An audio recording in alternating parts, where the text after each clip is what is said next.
नई सुबह, नई उमंग और नई ताजगी के साथ हमारा दिन की शुरुआत होती है। तो hello everyone, welcome to my channel और मैं हूं आपकी नीतू त्रिपाठी। तो मेरे चैनल नीतू त्रिपाठी व्लॉग्स में आपका फिर से अभिनंदन है, स्वागत है। कैसे हो दोस्तों? आशा करती हूँ आप बहुत अच्छी तरीके से होंगे, स्वस्थ होंगे, मस्त होंगे और अपनी सफाई में व्यस्त भी होंगे। और अच्छा लगता है जब आप उठते हैं, मैं उठती हूँ और फुल एनर्जी से हम अपने काम को पूरा करते हैं। तो जब आपको पता है कि नई उमंग लेकर आया है ये दिन, तो हम अपनी एनर्जी के अकॉर्डिंग अपने काम को क्यों नहीं पूरा करते हैं।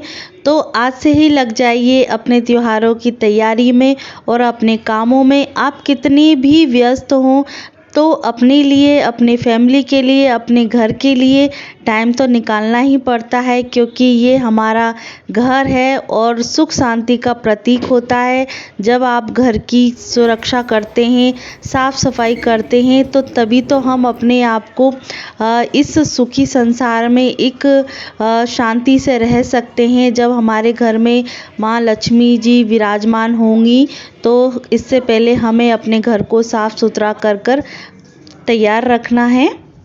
तो फ्रेंड्स, आज मैंने डिसाइड किया है कि मुझे अपने कमरे की नॉर्मल डीप क्लीनिंग करनी है।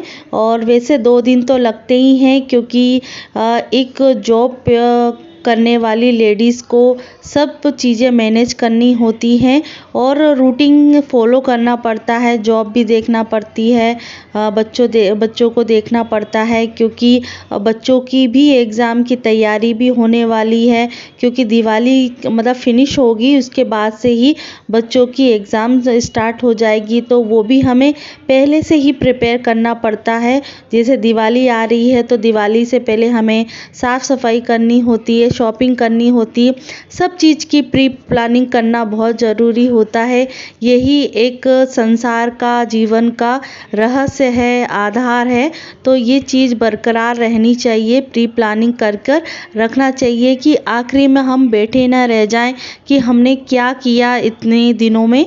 तो बस यह अपने काम को करते रहिए। तो आज मैं अपने कमरे की नॉर्मल डस्टिंग कर रही हूँ, ना कि डीप क्लीनिंग कर रही हूँ। डस्टिंग अभी करना है, तो बस ये छोटी मोटी जो डस्टिंग है वो मैं करूँगी, फिर उसको और अच्छी तरीके से डीप क्लीनिंग करूँगी। तो वो भी मैं आपके साथ शेयर करूँगी, क्योंकि आप भी मेरे परिवार की तरह है। सुख दुख में भी ये सब चीज़ें शेयर करना बहुत ज़रूरी होता है। पर अच्छा लगता है कि ये सब चीज़ें मैं आपके साथ शेयर करती हूँ, बांटती हूँ। तो आप भी मुझे रिप्लाई कीजिए कि मेरा वीडियो आपको किस तरीके का लगता है और कैसी वीडियो मेरा देखना चाहते हैं, और अच्छा लगता है या नहीं भी, तो वो भी मुझे कमेंट बॉक्स पर ज़रूर बताइएगा। आप कमेंट करेंगे तो मुझे बहुत अच्छा लगेगा कि हाँ, लोग मुझे पसंद कर रहे हैं।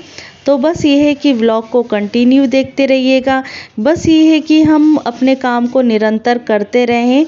दूसरे लोग बोले या ना बोले, आप अपने काम को करते रहिए, क्योंकि हमें पता है कि हम काम कर रहे हैं, हमारी जो एनर्जी है वो जा रही है, ऊर्जा घट रही है।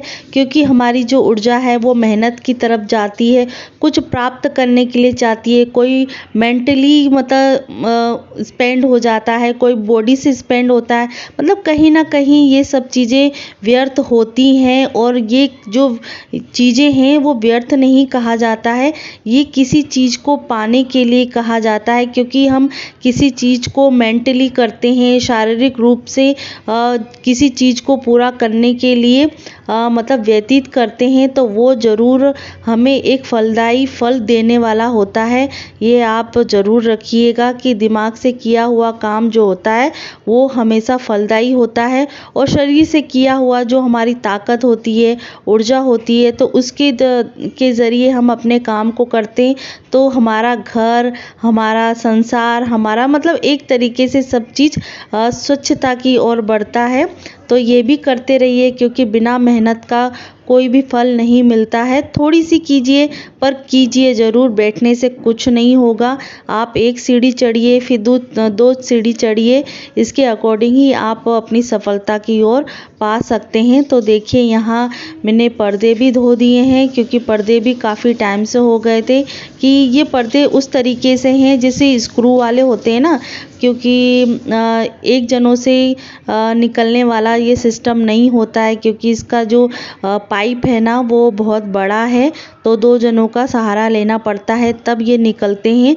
तो फाइनली मैंने पर्दे हस्बैंड से निकलवा लिए थे स्क्रू ढीला करके, तो उन्होंने निकाल के दे दिए हैं। तो मैं नहाने से पहले इसको आधे घंटे 1.5 घंटे के लिए मतलब थोड़े से गुनगुने पानी में सर्फ एक्सेल में डालकर भिगो दूंगी, जिससे क्या है इसका जो मेल बोल सकते हैं या गंदगी बोल सकते हैं, ये कच्ची पड़ जाएगी।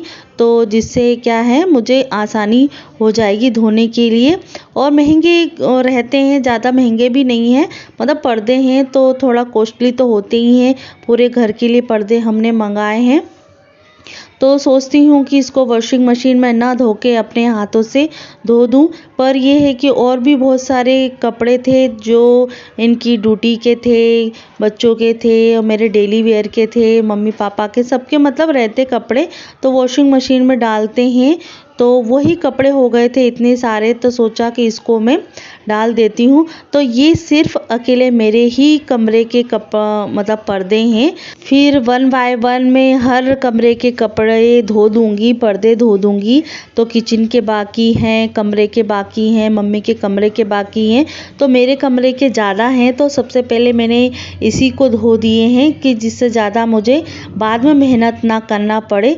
तो ऐसी ही ट्रिक मैंने अपनाई है सभी पर्दों में, वो भी आपको आगे ब्लॉग में मिलेगा। तो सबसे पहले जो डेली वेयर के कपड़े हैं वो मैं डाल देती हूँ, तब तक मेरे जो पर्दे हैं वो भीग जाएंगे और उसका जो मैल है वो छूट जाएगा, तो मुझे आसानी से धोने को होगा। और अभी मैं नहाई नहीं हूँ, मैं नहाने के बाद ही इसको धो दूँगी और नहाते समय ही मैं पर्दों को धो दूँगी।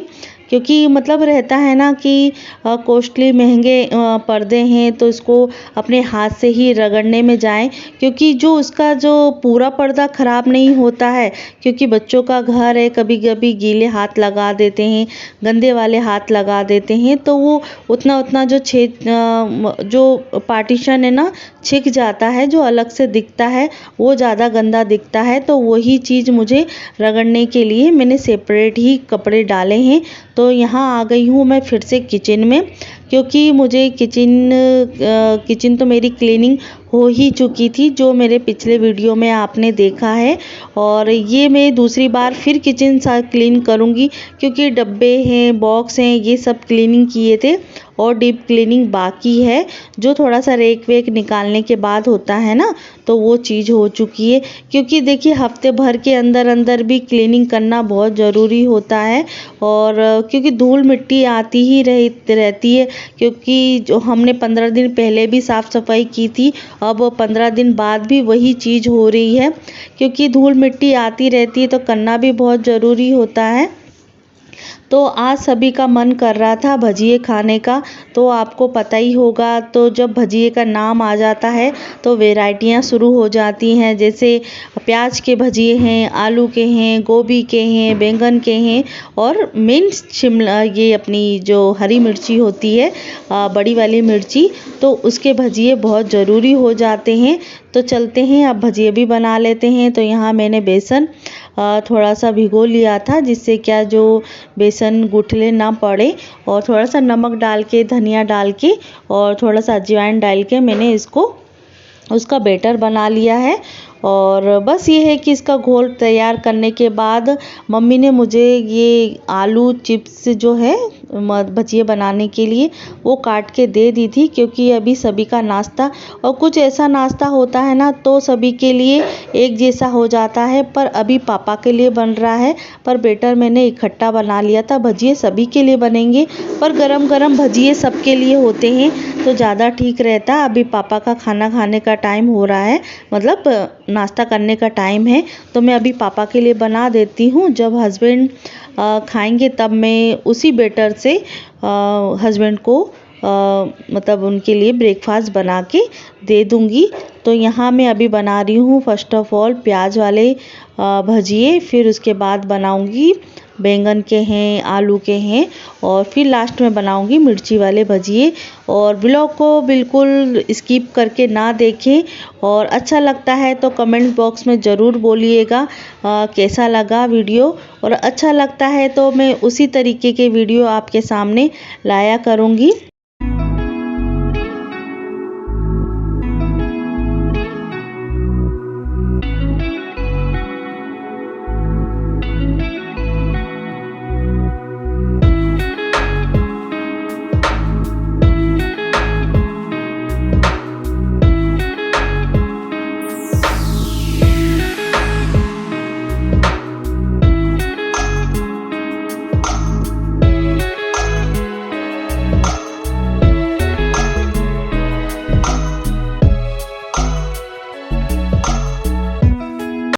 तो फ्रेंड्स यहाँ प्याज वाले भजिए बन चुके हैं, तो अब मैं बनाने जा रही हूँ आलू वाले भजिए। क्योंकि पापा को थोड़ा सा वैरायटी पसंद आती है, हस्बैंड को भी पसंद आती है, तो मैं पापा के लिए पहले सेक देती हूँ। और थोड़ा थोड़ा करके ही खाते हैं, तो जैसे 2 मिर्ची भजिए के, और 5-6 पीस हैं आपके आलू वाले, फिर बैंगन वाले, थोड़ा थोड़ा ही खाते हैं, पर वैरायटी थोड़ा बहुत चाहिए रहती है। तो इसकी वजह से मैं जो प्रिपरेशन है ना पहले से ही कर लेती हूँ, क्योंकि इतने साल हो गए हैं और सब चीज़ों को हमें पता चलता है कि किस तरीके से तैयारी करना होती है। जब मैं स्टार्टिंग में आई थी तब जो रूल होते हैं ना हर घर के अलग अलग होते हैं, और तो इसके लिए थोड़ा सा साल भर तक तो थोड़ा सा मेंटेन करने में दिक्कतें होती हैं। तो जैसे साल बढ़ते जाते हैं तो रूल और नियम अपने सब एक जैसे हो जाते हैं कि हमें किस तरीके से मेंटेन करना है, उस तरीके से हमारे बॉडी भी मेंटेन हो जाती है और बॉडी उसी तरीके से काम करती है। तो फ्रेंड्स देखिए 3 जगह मेरा जो काम है वो रनिंग चल रहा है। वहाँ बाल्टी में मैंने पर्दे गला के रख दिए हैं, तब तक मैंने अपना नाश्ता बना दिया है, और बस हस्बैंड बाकी हैं, बच्चे भी खा चुके हैं, और दादी और मम्मी जब खाएंगी तब मैं बाद में 10 बजे के बाद 11 बजे के बाद खाती हैं, तो उनके लिए अभी टाइम है। तब तक ये छोटे मोटे काम हैं वो मैं काम कर लेती हूँ। जो कपड़े थे वो रनिंग में मेरे चल ही रहे थे, और मशीन का मेरा आपका पता है कि किस तरीके से समस्या उत्पन्न हो जाती है, पहले से ही मुझे मशीन लगानी पड़ती है। तो देखिए अब मैं नहा चुकी हूँ, और नहाते समय ही मैंने जो पर्दे हैं वो मैंने धो लिए थे, जो डेली के कपड़े हैं वो धो लिए हैं।